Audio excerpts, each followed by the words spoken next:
Bismillahirrahmanirrahim. Hadis yang ke-127.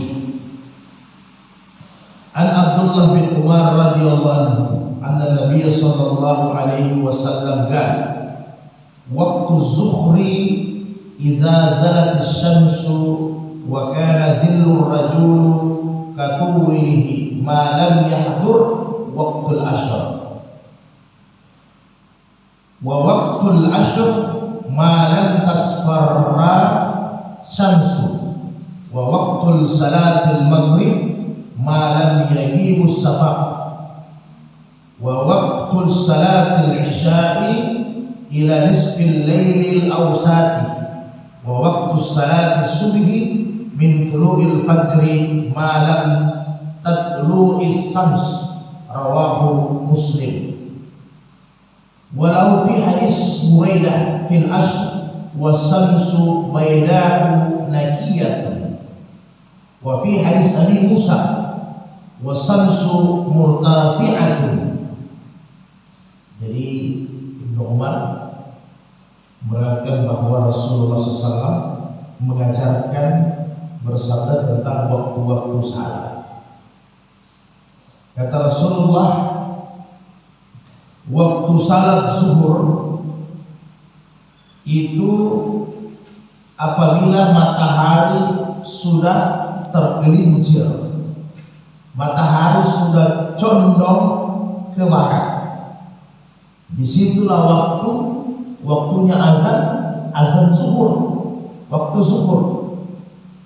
Jadi ketika matahari sudah condong ke barat, kemudian sampai matahari ini bayangan suatu benda atau bayangan manusia sama panjangnya. Jadi awal waktu sampai akhir waktu, nanti kita jelaskan. Kemudian dari bayangan itu sama, bayangan dengan satu benda itu sama, tingginya sama, panjangnya, itu menandakan masuknya waktu asar. Sampai matahari belum menguning, sampai matahari belum menguning. Kemudian waktu maghrib dari awan merah belum hilang, terbenamnya matahari sampai hilangnya awan merah, syafaqul ahmar, hilangnya awan merah. Kemudian waktu isya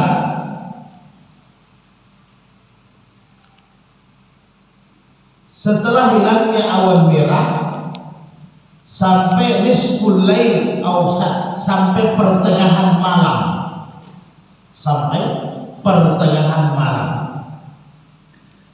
dan waktu subuh ketika terbit fajar. Nanti fajar kita jelaskan sebentar. Fajar ini akan ada dua dalam ilmu fikih, fajar shadiq dengan fajar kazib.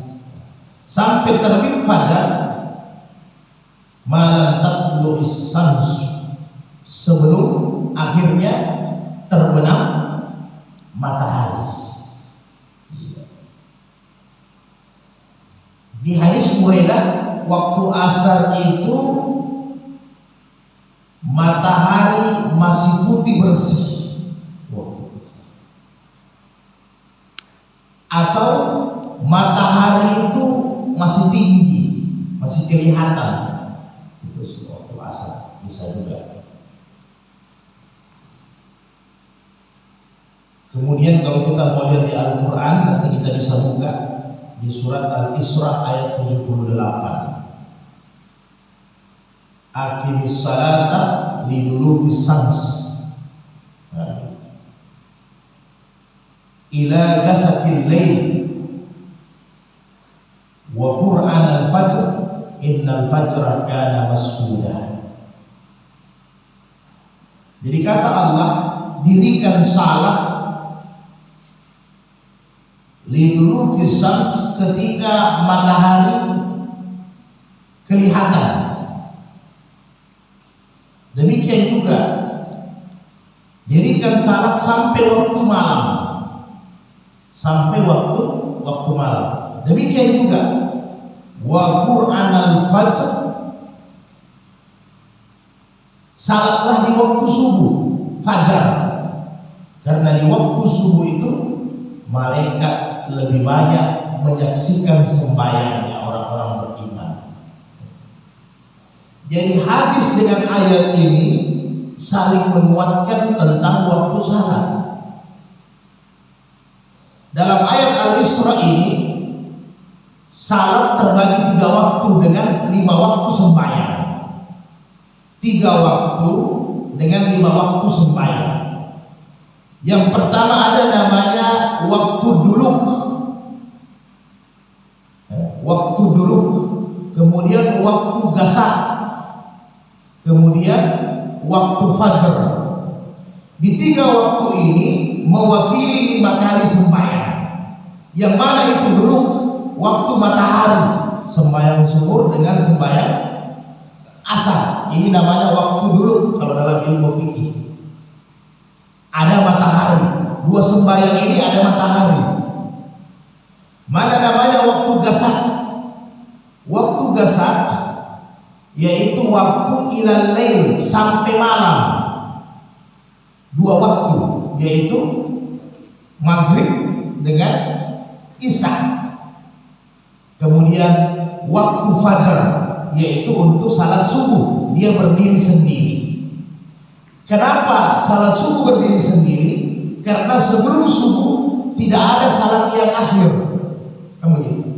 Kemudian setelah akhir subuh tidak ada salat yang mulai, makanya dia berdiri sendiri. Beda yang 4 ini. Yang 4 ini awal zuhur, akhir zuhur berarti awal asar, akhir asar berarti awal maghrib, akhir maghrib berarti awal isya. Maka fajar berdiri sendiri. Ini maksudnya ini ayat. Jadi biar kita tidak hafal, tapi kita masukkan ke kepala paling tidak. Kita ngerti. Oh, waktu dulu, waktu matahari, waktu gasak, waktu malam, waktu fajar, waktu subuh. Jadi nanti ada yang bertanya, ini ayat Al-Isra hanya menjelaskan 3 waktu salat. Tidak. 3 waktu salat mewakili untuk 5 waktu. Matahari berarti zuhur dengan asar, malam berarti zuhur maghrib dengan isya, kemudian fajar berdiri sendiri. Ayat inilah yang digunakan saudara-saudara kita dari golongan Syiah, sehingga sembahyangnya hanya 3 waktu. Kenapa? Karena tidak pada penafsiran 4 mazhab. Dia pakai 1 mazhab, Imam Ja'far saja. Dia tidak pakai 4 mazhab ahli sunnah. Makanya waktu salatnya hanya 3. Jadi mereka salat itu zuhur, kemudian maghrib dengan subuh. Sebenarnya kalau dalam syariat ahli sunnah itu salat musafir. Salat musafir. Jadi ini pemahaman ayat ini kalau tidak dipakai pemahaman 4 mazhab bisa melenceng kita. Jadi seolah-olah waktu salat hanya 3, bahaya. Nah, jadi nanti kalau ada kita duduk di tempat-tempat Syiah, ketika dia paparkan ini ayat dengan penafsiran Imam Ja'far, apalagi yang tidak punya dasar usul pondasi yang bagus, dibuka terjemahan, bisa yakin dia, oh betul, sembahyang 3 waktu saja. Tapi biasanya belum masuk di sini. Yang masuknya dulu nanti kasih sayang, persaudaraan dan toleransi. Begitu cara orang-orang Syiah dengan liberal masuk. Nah, supaya saling menerima, jadi tercampur nanti. Yang boleh dengan tidak, toleransi semua, hati-hati. Nanti baru masuk ke bab besar. Nanti kapan-kapan kita bahas. Jadi ayat dengan hadis ini. Jadi bagaimana pemaparan waktu salat ini penting sekali. Kita ketahui, ini dasar, apalagi kita yang aktif di masjid. Jadi pemaparan waktu salat ini Diriwayatkan oleh Ibnu Umar tadi, nanti kita konversi ke Imam Mazhab. Pertama, waktu zuhur. Kenapa dimulai ayat dengan hadis zuhur? Ayat dimulai dengan zuhur, hadis dimulai dengan zuhur.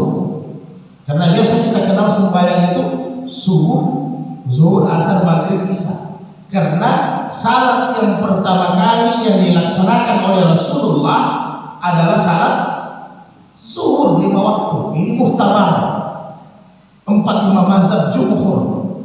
Kenapa salat zuhur yang pertama kali dilaksanakan oleh Rasul dengan sahabat Abu Bakar? Karena diterimanya salat ini pas di bulan Rajab pada saat Isra Mi'raj, pada malam Asra bi'abdihi lailan, pada malam hari satu malam, lailan satu malam. Turun Nabi sudah pada pagi hari, sudah lewat salat subuh. Maka ketika disampaikan ini salat yang pertama kali didirikan Rasul dengan Abu Bakar adalah salat zuhur. Sehingga semua ayat dengan hadis memulai sembahyang itu zuhur. Jadi waktu zuhur itu bagaimana? Disampaikan tadi waktu zuhur zalatis syams, matahari condong. Kita ambil yang mudahnya, matahari condong. Jadi ini lurus, matahari di sini namanya zawal. Ini di atas kepala. Kalau kita berdiri, ini zawal. Ini tidak bisa azan. Jadi kalau kita dapat kasusnya seperti begini, saudaraku, matahari zawal, kemudian waktu yang tertera jam 12.15 di mana? Di jadwal sepanjang masa, ini jangan azan. Pending sedikit. Karena ini masih waktu zawal yang ditakuti. Ketika habis azan, ibu-ibu di rumah harus sembahyang. Ini waktu yang diharamkan. Jadi terbaliknya dari hadis ini, nanti ada hadis-hadis berikutnya. Terbaliknya dari hadis ini adalah haram untuk sembahyang. Terbaliknya dari hadis waktu salat itu haram untuk sembahyang. Jadi ketika matahari kita berdiri, matahari di atas kepala pas istiwa, ini tidak boleh. Walaupun waktu sudah menunjukkan boleh, karena tiap-tiap wilayah itu beda, Pak. Jangan bilang Petobo dengan Otista ini sama, beda. Kalau mau buktinya, hujan saja bisa jadi Petobo hujan, Otista tidak hujan. Ini beda, zona itu beda. Bahkan kalau saya tidak salah, matahari lebih duluan kena di Petobo daripada di Besusu. Duluan kena di Petobo matahari. Karena matahari sudah kena di Petobo sini, Besusu itu belum kena. Karena dia lebih dekat dari barat, dari timur, lebih dekat dari timur. Ini tidak sama. Jadi kita bisa lihat saja kalau sudah, oh ini sekarang jam 12.15 waktunya azan dengan jadwal yang disepakati oleh ulama atau pemerintah. Tidak ada masalah, boleh. Ketika kita masih melihat matahari di atas kepala, karena jadwal itu terpakai untuk umum. Tapi kembali lagi wilayah kita beda-beda. Jadi ketika masih di atas kepala jangan dulu azan, pending saja. Nanti tinggal cek lagi. Ketika lewat 12.20, kalau dia sudah condong ke barat, matahari sudah miring ke barat, dari atas kepala sudah miring ke barat, berarti sudah boleh kita azan. Bisa kita pahami ya, kira-kira ya. Itu dari awal waktu zuhur. Kapan akhirnya? Akhir zuhur, kalau kita berdiri, sama kita punya bayangan. Ketinggian kita sama dengan kita punya bayangan. Berarti itu sudah akhir zuhur, menandakan sudah boleh azan-azan. Jadi jangan sampai dapat ini bayangan sama baru kita salat zuhur. Sehingga jangan sampai kita dapat ini bayangan baru kita salat zuhur. Ini yang ditakuti Imam Abu Hanifah. Makanya Imam Syafi'i dengan Imam Malik mengatakan akhir daripada zuhur, sebagaimana ini hadis, matahari sama sesuatu benda sama tingginya dengan bayangan. Artinya kalau tingginya 30 cm berarti bayangan 30 cm. Ini Imam Syafi'i dengan Imam Malik. Tetapi Imam Abu Hanifah karena dia mau berhati-hati, dia ambil waktu awal asar bayangan 2 kali tingginya dari satu benda. Ya Pak. Jadi kalau kita kasih ini Imam Hanafi, kenapa? Karena Imam Hanafi takut, yang dia takuti betul waktunya bersambung tapi dilewatkan sedikit. Jangan sampai masih ada orang salat zuhur.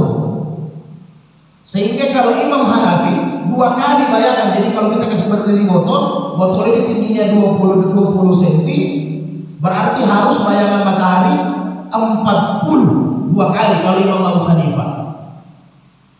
Baru asar. Tapi kalau Imam Syafi'i dengan Imam Malik, kalau memang dia kalau sudah tingginya sama ini 20 berarti tingginya juga 20, berarti sudah boleh azan. Jadi standarnya boleh. Artinya apa? Azan asar boleh kalau panas sekali matahari, boleh dipending sedikit sampai bayangan ini melebihi tingginya satu benda, bisa kita pending sampai 2 kali boleh kita pending azan asar. Sampai 2 kali boleh dipending. Kemudian waktu asar mulai itu sampai kapan?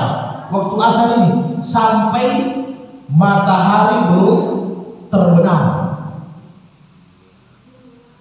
Tapi ini posisi bukan gamam, bukan posisi mendung atau hujan. Posisi ada matahari. Jadi kalau masih ada matahari, cepat. Jangan sampai orang lihat apa sekarang ini kalau terbenam matahari di pinggir-pinggir kota, di bukit-bukit, lihat apa namanya sunset ya. Nah, jadi jangan sampai nanti sunset baru kita sembahyang asar. Itu sudah mau masuk maghrib. Hati-hati. Kalau pinggir laut kan kelihatan, kalau orang pinggir laut kelihatan. Nah, kita tidak di sini, makanya biasakan awal-awal waktu saat. Nah, kemudian masuk maghrib, sunset itu sudah tidak ada, berarti menandakan matahari sudah terbenam. Di situ masuk maghrib kita salat. Sampai kapan? Sampai awan merah hilang. Jadi kalau awan merah hilang sudah tidak ada. Dan jumhur ulama waktu yang paling dekat maghrib. Makanya jangan ditangguh-tangguh, jangan dipending sembahyang maghribnya. Kalau sudah masuk waktunya jangan dipending. Kalau Imam Syafi'i kurang lebih 60 menit, Imam Ahmad kurang lebih 75 menit. Jangkanya ini maghrib dari azan. Jadi air waktunya. Kalau yang semua sembahyang yang lain agak lumayan panjang, ya kurang lebih zuhur ke asar ya kurang lebih 2 jam lebih, asar ke maghrib kurang lebih 2 jam juga, subuh ke zuhur lebih banyak, lebih lama lagi, kurang lebih 6 jam. Tapi maghrib ini waktunya pendek sekali. Bahkan kalau sudah hilang bayang merah, tidak sampai 50 menit berarti habis maghrib, selesai maghrib. Makanya kalau orang musafir dalam perjalanan dalam bab safar, kalau memang maghrib sudah kelewat, tidak usah terus singkat, lanjut saja perjalanan. Nanti ambil di isya saja, ya di takhir saja, ambil di isya saja. Mudah-mudahan kita bisa paham. Begitu juga isya.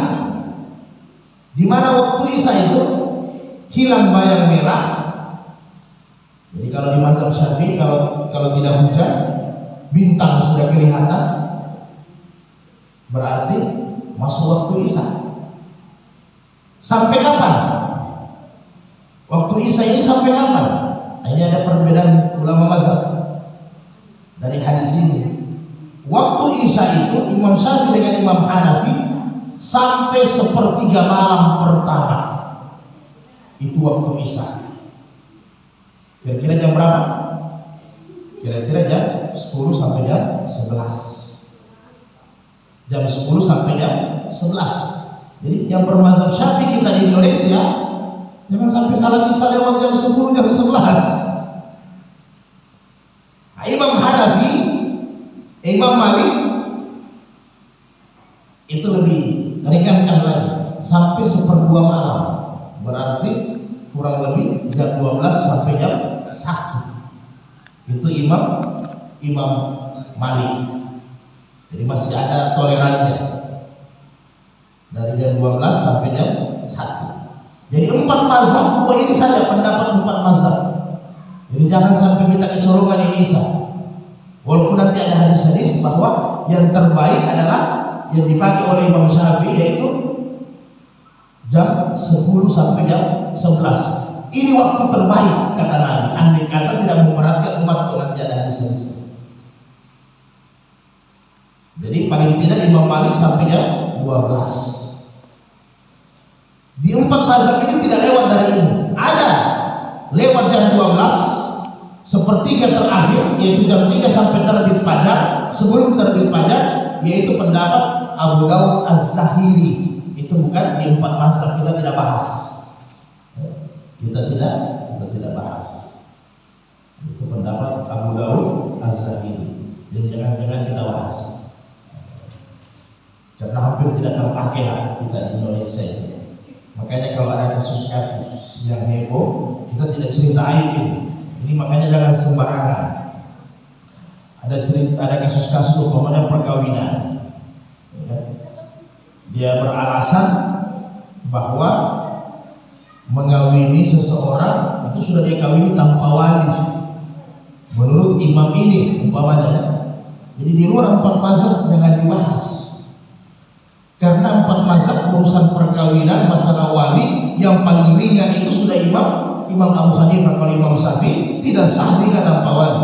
Itu pun Imam Abu Hanifah mengatakan nanti dibuat perkawinan ada. Kalau ada cacat, walinya cacat, baru boleh tanpa wali. Kemudian tanpa wali pertama, kalau dia janda kan otomatis. Tanpa wali kedua kalau walinya cacat, itu boleh. Tapi kalau walinya tidak cacat tidak boleh. Nah, tidak bisa. Mana wali cacat? Nanti kita bahas berikutnya. Tambah panjang lagi. Lari nanti ke bahasa kita. Nah, jadi waktu Isya itu sudah yang paling standar. Waktu subuh Isya. Jadi sampai Imam Malik jam 12. Waktu subuh. Nah, waktu subuh sepakat jumhur. Waktu subuh yaitu ketika fajar shadiq terbit, kemudian sampai matahari terbit, selesai. Nah, jadi hati-hati. Jadi kalau sekarang matahari terbit kurang lebih jam 6 lewat 10. Kalau sekarang sampai jam 5 lewat 15. Nah, walaupun kalaupun kita ketiduran bangun jam 7, jangan tidak salat subuh lah. Ini waktu untuk orang yang jaga, normal, terbuka. Jadi berdosa dia kalau dia undur-undur salat gara-gara pekerjaan, nonton bola kan, atau yang lain. Ini berdosa. Tidak bisa. Oh, sudah terbit matahari baru dia sembahyang. Ini masuk dosa besar. Walaupun kewajibannya dilepas, dia sudah masuk dapat dosa karena sudah di luar waktu dia salat. Bagaimana tidur bangun jam 7 jam 8 tidak ada masalah. Karena itu kelemahan, uzur, beda. Jadi yang penting langsung ambil air wudhu, jangan berbicara. Kalau memang kondisinya karena ketiduran, bukan karena disengaja.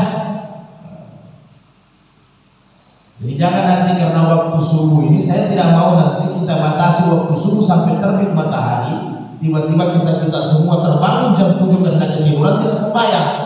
Jangan tidak sembahyang, dosa besar.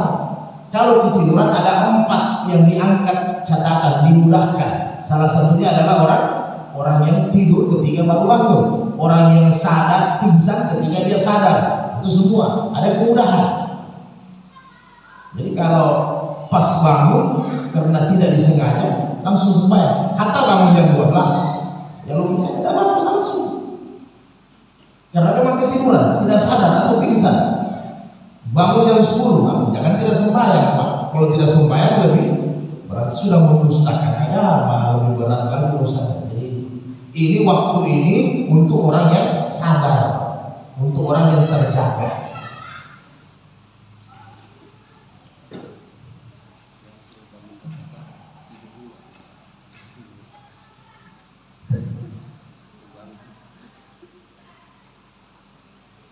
kita selesaikan. Ini mungkin hadisnya tidak bisa kita selesaikan, yang penting kurang lebih maksud daripada bab ini tercapai.